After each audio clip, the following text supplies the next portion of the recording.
ایک طرف موقف حضور مجاہد ملت کا تھا تحریک خاکساران حق کی حمایت میں، اور ایک طرف موقف سرکار مشاہد ملت کا تھا تحریک خاکساران حق کی مخالفت میں۔ حضور مجاہد ملت کی ذات سے کون واقف نہیں؟ حضور مجاہد ملت کی شخصیت سے کون واقف نہیں؟ رئیس اڑیسہ ہیں، اور اپنے وقت کے امام المناظرین ہیں، اور اپنے وقت کے وہ ولی کامل ہیں، اپنے وقت کے عارف باللہ ہیں، اپنے وقت کے وہ تارک السلطنت ہیں۔ انہوں نے سلطنت کو بھی سمجھ لیجئے ایک طرح سے ٹھوکر مار دی تھی، اور انہوں نے ایک فقیرانہ زندگی گزاری، اور علم کا کوئی جواب نہیں، ان کے شاگردوں کا جواب نہیں، ان کے مریدوں میں بڑے بڑے علماء فضلہ پائے جاتے ہیں، مگر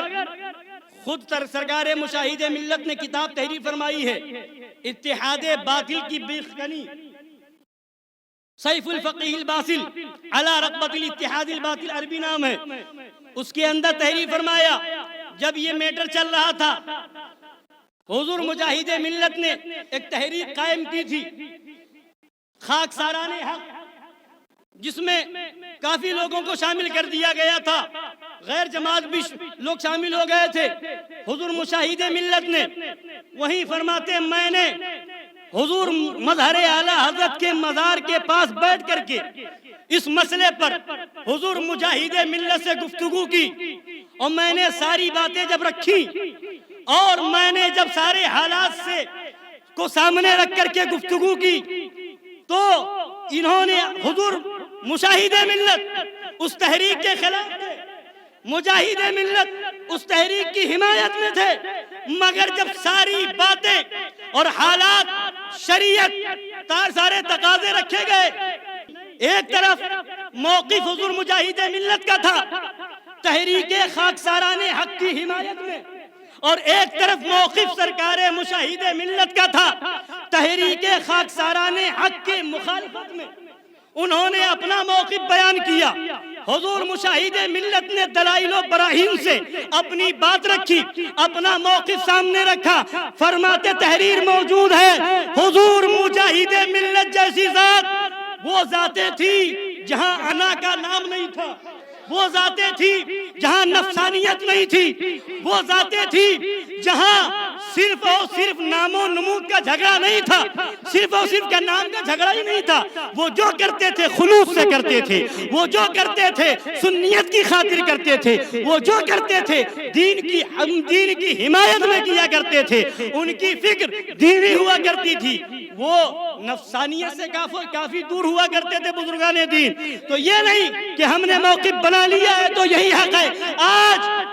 ایک دو واقعات ایسے بھی حضور مجاہد ملت کے لوگ پیش کر کے دنیا کو گمراہ کرنے کی کوشش کرتے ہیں اور صلح کلیت کی جانب دھکیلنے کی کوشش کرتے ہیں، مگر جب حقانیت کے چہرے سے جب پردہ اٹھتا ہے اور جب اس پر باتیں ہوتی ہیں تو لوگوں کے پاس اس کا جواب نہیں ہوتا ہے۔ بہرحال بتانا یہ ہے کہ اس موقع پر جب حضور مشاہد ملت نے حضور مجاہد ملت سے گفتگو کی ہے تو آخر میں آ کر کے حضور مجاہد ملت نے بھی یہی فرمایا، تحریر موجود ہے، کتاب موجود ہے، حضور مجاہد ملت نے فرمایا مشاہد میاں آپ جو کہہ رہے ہیں وہی حق، یہی سچ ہے، مگر کیا کروں قوم کے حالات دیکھے نہیں جا رہے ہیں، کیا کروں قوم کی ہمدردی میں نے ایسے قدم اٹھائے ہیں۔ تو کہنے کا مطلب یہ ہے کہ وہ ہے مشاہد ملت جن کے علم کو مجاہد ملت نے بھی مانا ہے، وہ ہے مشاہد ملت جن کے موقف کی تائید حضور مجاہد ملت نے بھی کی ہے، اور اسی میں چلتے چلتے آج کا زمانہ تو کافی وقت گزر گیا، 25-30 سال کا زمانہ گزر گیا، اپنی حیات پاک میں حضور مشاہد ملت نے اسی کتاب میں تحریر فرمایا ہے، اور انہی سے گفتگو کرتے ہوئے فرماتے حضرت حشمتی سب سے سخت مانے جاتے تھے۔ سنیے، ہم حشمتی ہیں، آپ حشمتی ہیں، ہم بھی اپنے گریبان میں جھانکیں، آپ بھی اپنے گریبان میں جھانکیں اور فرمان مشاہد ملت کو دیکھیں۔ فرمایا کہ حشمتی جو سب سے سخت مانے جاتے تھے آج وہ بھی پلپلے ہو چلے کب فرمایا؟ اپنی حیات پاک میں فرمایا۔ 25-30 سال کا عرصہ گزر گیا، فرمایا حشمتی جو سب سے سخت مانے جاتے تھے وہ بھی آج پلپلے ہو چلے ہیں۔ اب آپ اندازہ لگائیں اور یہ دیکھیں، حشمتی ہو جانا کافی نہیں ہے، حشمتی لیبل لگا لینا کافی نہیں ہے، اور یہ سمجھ لینا ہم حشمتی ہو گئے تو ہمارا ایمان سب سے مضبوط ہو گیا اور ہم ہی پکے سنی ہو گئے اور باقی سب پلپلے ہیں، یہ خیال نہ لاؤ، بلکہ ہمیشہ یہ نظریہ رکھو